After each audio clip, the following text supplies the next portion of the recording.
Hello मेरे दोस्तों, नमस्कार। आज किसी एक विशेष मुद्दे पर बात करेंगे।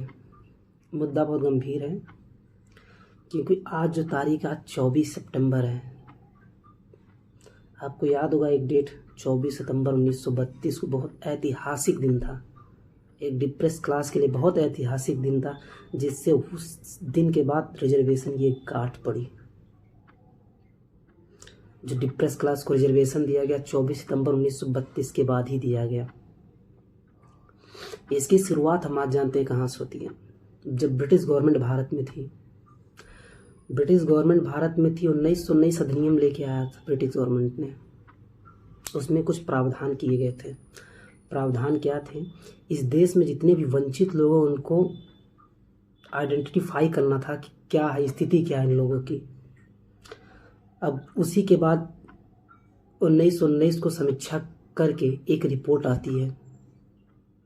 एक रिपोर्ट 1987 में बनती है, 27 में बनती है, जिसे हम लोग साइमन कमीशन कहते हैं। साइमन कमीशन भारत में 1928 में आता है, बॉम्बे में पहली बार। साइमन कमीशन का मूल उद्देश्य क्या था? साइमन कमीशन का मूल उद्देश्य यही था कि 1919 के रिपोर्ट की समीक्षा करनी थी, अधिनियम की समीक्षा करनी थी, उसका कार्य कितना प्रगति पर था, या वह चीज़ इन लोगों को मिला या नहीं मिला, या इन लोगों की स्थिति कैसी बनी है, कैसी नहीं बनी है। 1927 में रिपोर्ट आई, बम्बई में आई 28 में। उसका विरोध करने के लिए लाला लाजपत राय जी गए, और लाला लाजपत राय की लाठियों से मृत्यु हो गई। अंग्रेजों ने मारा, मृत्यु हो गई। आखिर क्या था 1928 के साइमन कमीशन एक्ट में? सर साइमन ने उसमें एनालिसिस किया था कि जितने भी देश में दलित हैं, वंचित हैं या मुसलमान हैं, उनको अलग एक प्रतिनिधित्व दिया जाए, और एक देश में एक ऐसा नैरेटिव सेट किया गया, कि लगे कि नहीं ये देश के विरुद्ध में है, या बहुसंख्यकों के विरुद्ध में है, या ये इस एक्ट में हिंदू और मुस्लिम किया ही नहीं गया। पहली बात, क्योंकि ये एक्ट जो है ये दोनों के लिए था। हिंदू में डिप्रेस क्लास के लिए था, मुस्लिम में मुस्लिम के लिए था, सिख के लिए भी था। आखिर क्या था? इस जो एक्ट आया 1928 में, इससे 7 सदस्य थे, और इसमें किसी भी भारतीय को इसलिए नहीं रखा गया। इनको पता था उसमें विपक्ष में जो थी सरकारें जो थी, जो बड़ी पार्टियां थी, वो कांग्रेस थी। कांग्रेस ये कभी नहीं चाहती थी, मैं खुला कर रहा हूँ, कांग्रेस ये कभी नहीं चाहती थी कि लोअर या डिप्रेस क्लास को कभी भी कुछ हक मिले या कोई बराबर आके बैठे। 7 सदस्यों में ब्रिटिश गवर्नमेंट ने किसी भी भारतीय को नहीं लिया, इसीलिए इसको व्हाइट कमीशन कहा गया। क्यों उन्होंने व्हाइट कमीशन कहा? क्योंकि वो जानती थी ब्रिटिश गवर्नमेंट की, अगर किसी भी अपर क्लास को हमने इसमें भर लिया तो तुरंत घोर निंदा करेंगे किसी भी वंचित वर्ग को, किसी भी वंचित समाज को, उसको हक देने के लिए। ब्रिटिश गवर्नमेंट ने इसको रिजेक्ट कर दिया, नहीं लिया, और कांग्रेस ने भी इसको एक्सेप्ट नहीं किया। 1928 साइमन कमीशन अधिनियम जो है तो उसको 28 नहीं एक्सेप्ट किया, और कहा कि इसमें कोई भारतीय नहीं है। फिर इसके बाद महात्मा गांधी जी की कांग्रेस पार्टी, जो उसमें महात्मा गांधी जी लीड कर रहे थे लगभग, उस समय कांग्रेस पार्टी ने अपनी एक रिपोर्ट बनाई, अपना एक सदस्य बनाया। उसके जवाब में एक नेहरू रिपोर्ट आई।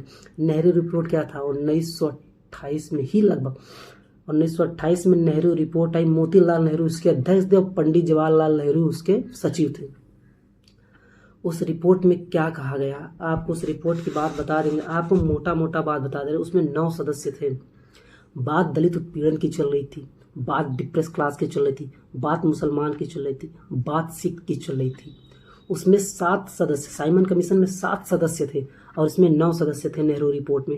लेकिन नेहरू रिपोर्ट ने बात क्या की? जो मेन मुद्दे थे साइमन कमीशन के, उस मेन मुद्दे को शामिल नहीं किया। कांग्रेस की मांगे क्या क्या थी देखिए। पहला इनकी मांग थी, हमको डोमिनियन स्टेटस चाहिए, ठीक है। पृथक निर्वाचन प्रणाली जो थी, सेपरेट इलेक्टोरेट की जगह इन्होंने कहा अल्पसंख्यक हमको निर्वाचन चाहिए। मौलिक अधिकार की मांग की। सिंध को बंबई से अलग प्रांत की मांग की। आप ये सोच लीजिए कितना, मतलब 9 लोग थे जिसकी बात साइमन कमीशन करने आया था डिप्रेस क्लास के लिए बात करने था। लेकिन डिप्रेस क्लास को ही नेहरू रिपोर्ट के अंदर किसी भी सदस्य को शामिल नहीं किया गया। दलित 2 मुसलमानों को शामिल किया गया, लेकिन किसी दलित व्यक्ति को शामिल नहीं किया गया। फिर इसकी रिपोर्ट में जब नेहरू रिपोर्ट आती है तो इसके रिपोर्ट में ही 14 सूत्री कार्यक्रम मोहम्मद अली जिन्ना देते हैं। यार एक बात तो साफ है, मोहम्मद अली जिन्ना का कॉन्सेप्ट क्लियर था, कांग्रेस से ज़्यादा कॉन्सेप्ट मोहम्मद अली जिन्ना का था। उनको जान गए थे कि हमको मुसलमानों को देना है, मतलब हक पूरा का पूरा देना, कोई कॉम्प्रोमाइज़ नहीं करना है। इसलिए मोहम्मद अली जिन्ना ने पहले ही मांग में जो रखा था, उन्होंने कहा केंद्रीय विधानमंडल में मुसलमानों की संख्या 1/3 होनी चाहिए और हमको 1/3 तो होनी चाहिए, हमको सेपरेट इलेक्ट्रोड भी चाहिए और सिंध और बम्बई को अलग कर दो। सिंध और बम्बई को सब अलग करना चाहते थे, कांग्रेस भी चाहती थी और मोहम्मद अली जिन्ना भी चाहते थे। आखिर इसका निष्कर्ष क्या निकला? एक कांग्रेस, वास्तविकता बात है उस समय कांग्रेस अपने आप को इतना मजबूत स्थिति में थी, इतना मजबूत स्थिति में थी, लेकिन किसी दलित को या किसी वंचित को उसका हक देने के पक्ष में थी ही नहीं। मैं खुला दावे के साथ कह सकता हूँ, चाहे किसी को बुरा लगे। और कोई कहेगा कि भाजपा ने क्या किया, भाजपा तो इस रेस में ही नहीं थी, वो ना आज़ादी के रेस में थी, ना किसी दलित वंचितों के रेस में थी कि देना है उसको हक दिलवाना है, कुछ नहीं थी, भाजपा तो थी ही नहीं। अब फिर इन सब का निष्कर्ष क्या निकला? इन सब का निष्कर्ष निकला कि गांधी जी ने, जब ब्रिटिश गवर्नमेंट ने फर्स्ट गोलमेज सम्मेलन बुलवाया, पहली गोलमेज सम्मेलन में गांधी जी या कांग्रेस का कोई भी प्रतिनिधि भाग नहीं लिया। क्यों? क्योंकि ब्रिटिश गवर्नमेंट वो सारे सेपरेट इलेक्टोरेट सब चीज़ों पे बात करना चाहती थी, लेकिन नहीं भाग लिया। फिर गांधी जी को दूसरे के लिए आमंत्रित किया गया, कांग्रेस के अनुमति, उन्होंने अपने शर्तों पर जो समझौता किया, उस समझौते के तहत तब जाके दूसरे राउंड गोल्ड में सम्मेलन में शामिल हुए, लेकिन उसमें भी बात नहीं बनी, वो भी गोल्ड में राउंड खराब, एकदम मतलब बकवास हो गया, कुछ नहीं, कोई निष्कर्ष नहीं निकला। थर्ड राउंड हुआ, फिर कांग्रेस ने भाग नहीं लिया। तीनों में बाबा साहब अम्बेडकर ने भाग लिया। क्यों? बाबा साहब अम्बेडकर ने इसलिए भाग लिया कि मुझे पता है मेरे पास कुछ नहीं है, अगर ब्रिटिश मुझे उसी तरह छोड़ के चले गए तो मैं तो पहले भी था, लेकिन जिस स्थिति में था उससे भी बदतर स्थिति में आ जाऊंगा, बिना किसी संविधान या बिना किसी ऐसे नियम या रूल रेगुलेशन के बाद। फिर ब्रिटिश गवर्नमेंट एक निष्कर्ष निकाला 16 अगस्त 1932 को। ब्रिटिश गवर्नमेंट ने सीधा कह दिया कि इनको सिख, मुस्लिम और उसमें शामिल कर लिया दलित की, इन लोगों को सेपरेट इलेक्टोरेट दिया जाएगा। पूरे देश भर में हंगामा हो गया, पूरे के पूरे भारतवर्ष में हंगामा हो गया जब दलित वर्ड का नाम आया। कांग्रेस पार्टी परेशान हो गई, कांग्रेस के लोग परेशान हो गए, इनके पेट में दर्द होने लगा कि कैसे इनको सेपरेट इलेक्टोरेट दिया जा रहा।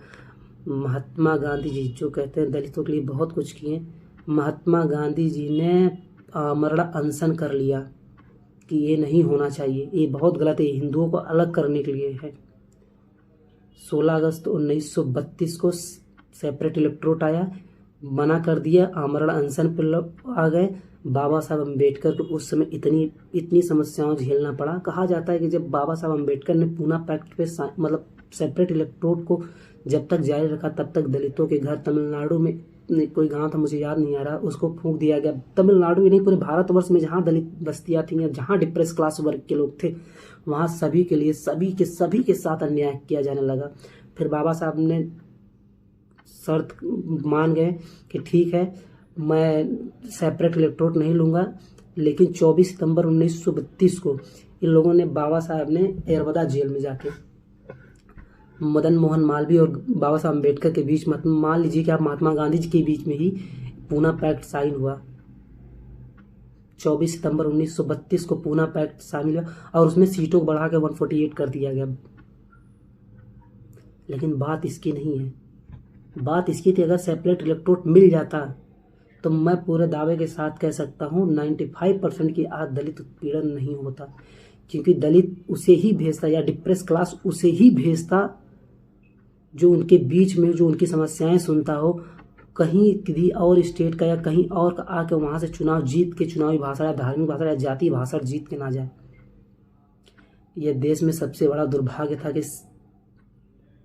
पूना पैक्ट ही बस मिला। पूना पैक्ट बहुत ही खराब समस्या थी। पूना पैक्ट की जगह होना चाहिए था सेपरेट इलेक्टोरेट। सेपरेट इलेक्टोरेट आता, मैं दावे के साथ कह सकता हूँ आज हर दलित खुश होता, हर वंचित खुश होता। और कांग्रेस कभी नहीं चाहती कि दलित उसके बराबर आ जाए।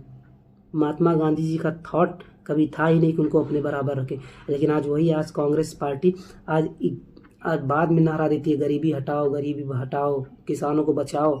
आज वही कांग्रेस पीडीए चला रही है। ये सबसे बड़ा दंश उस दलित भाई से पूछो या उस डिप्रेस क्लास से पूछो जिसे मंदिर जाने पर पीटा जाता है।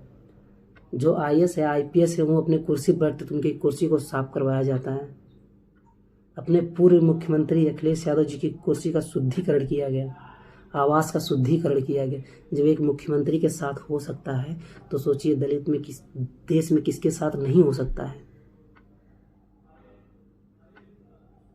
आपको समझना चाहिए, आपको पढ़ना चाहिए, आपको पूना पैक्ट पढ़ना चाहिए, आपको सेपरेट इलेक्टोरेट पढ़ना चाहिए कि क्या था, क्यों बाबा साहब इस पे जोर दिए।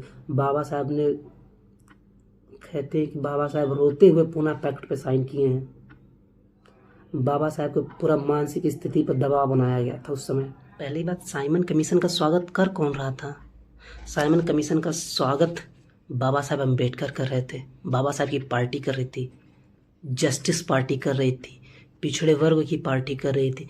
मतलब जितने लोग डिप्रेस क्लास के लोग थे सब ने साइमन कमीशन का स्वागत किया और डंके की चोट पर किया। उनको पता था कि साइमन कमीशन से हमको बहुत कुछ मिल सकता है और साइमन कमीशन ने दिया भी। विरोध कौन कर रहा था?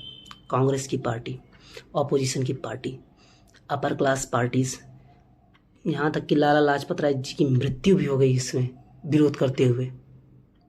महात्मा गांधी जिसका पुरजोर इसके खिलाफ थे, बाबा साहब इसके पुरजोर समर्थक थे, जस्टिस पार्टी पुरजोर समर्थक थी, यूनियनिस्ट पार्टी पुरजोर समर्थक थी, मुस्लिम लीग पूरे इसके पक्ष में थी।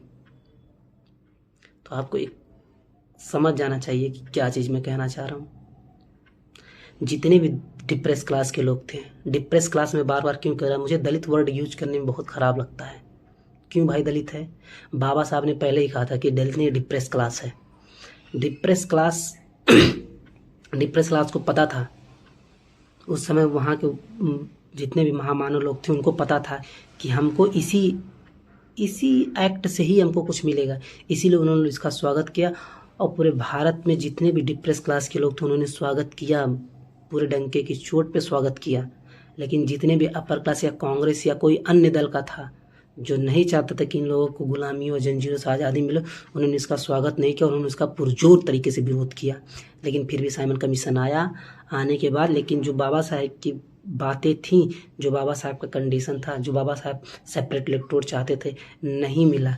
एक अकेला आदमी था, एक अकेला व्यक्ति था जिसने इतना लड़ाई लड़ी, लेकिन जीत हासिल हुई क्या? पूना पैक्ट की सीटें में बढ़ा दी गई, 176 से 148 सीटें कर दी गई, सीटें बढ़ा दी गई और भी प्रावधान किए गए। एक सम्मानजनक आज जो स्थिति है उसी पूना पैक्ट की बदौलत आज स्थिति है। आज की बात बता दे रहा हूँ, आपने नोटिस किया होगा कि जो भी रूलिंग पार्टी में गवर्नमेंट है, गवर्नमेंट कभी दलित के विरुद्ध फैसला नहीं दे रही है। जानती है कि अगर मैं विरुद्ध में फैसला दूंगी तो मेरे ऊपर प्रेशर आ जाएगा। गवर्नमेंट ने सारे फैसले कोर्ट के थ्रू दिलवाए हैं दलित समाज पे। आज की डेट 24 सितंबर, अभी तक SC ST या कोई और एक्ट या किसी भी चीज़ के लिए अभी तक सब आप एक नोटिस करिए, सारी चीज़ दलित के जो विरुद्ध फैसले यानी सारे फैसले कोर्ट दे रहा है। न सरकार दे न कोई दे रहा, कोर्ट, क्योंकि जानते हैं कि कोर्ट का विरोध कोई नहीं करेगा। लेकिन अंततः जहाँ तक गलत होगा अगर जब इसका विरोध होने लगेगा तो बहुत देश का दुर्भाग्यपूर्ण होगा। मैं नहीं चाहता न्यायालय या कोई भी चीज़ इस चीज़ों में हस्तक्षेप करे पॉजिटिव थॉट से करे, निगेटिव थॉट से नहीं करे। समाज को समतामूलक बनाने के लिए करे, ना कि उसे दबाने के लिए। सेलिब्रेट करिए, लेकिन ये सेलिब्रेट करने का दिन नहीं है। हमको सेपरेट इलेक्टोरेट चाहिए थी, ना कि रिजर्वेशन चाहिए था। सेपरेट इलेक्टोरेट मिल जाता, हमें रिजर्वेशन की ज़रूरत नहीं होती। हम अपने आप अब तक 10 साल 15 साल में ही बूस्ट आउट कर गए होते। अब तक हम लोग सबके बराबर ही आ गए, पिछड़ा वर्ग बराबर ही आ गया होता, सब आ गए। एक बात मैंने नोटिस किया, जितने भी लोग पिछड़े समाज के हैं वो लोग कहते हैं कि मैं शूद्र नहीं हूँ। मैंने पढ़ा है जो 4 वर्ण हैं, पहले पे ब्राह्मण है, क्षत्रिय, वैश्य, शूद्र है। जब पहले पे ब्राह्मण है, दूसरे पे क्षत्रिय है, तीसरे पे वैश्य है, तो आप कहाँ गए? पिछड़ा वर्ग कहाँ गया? पिछड़ा वर्ग यानी सिंपल सी बात है शूद्र की कैटेगरी में। तो आप सभी लोग शूद्र ही हैं, अपने आप को उसी में मानिए, कोई अलग नहीं है। थैंक यू, धन्यवाद, जय हिंद, जय भारत।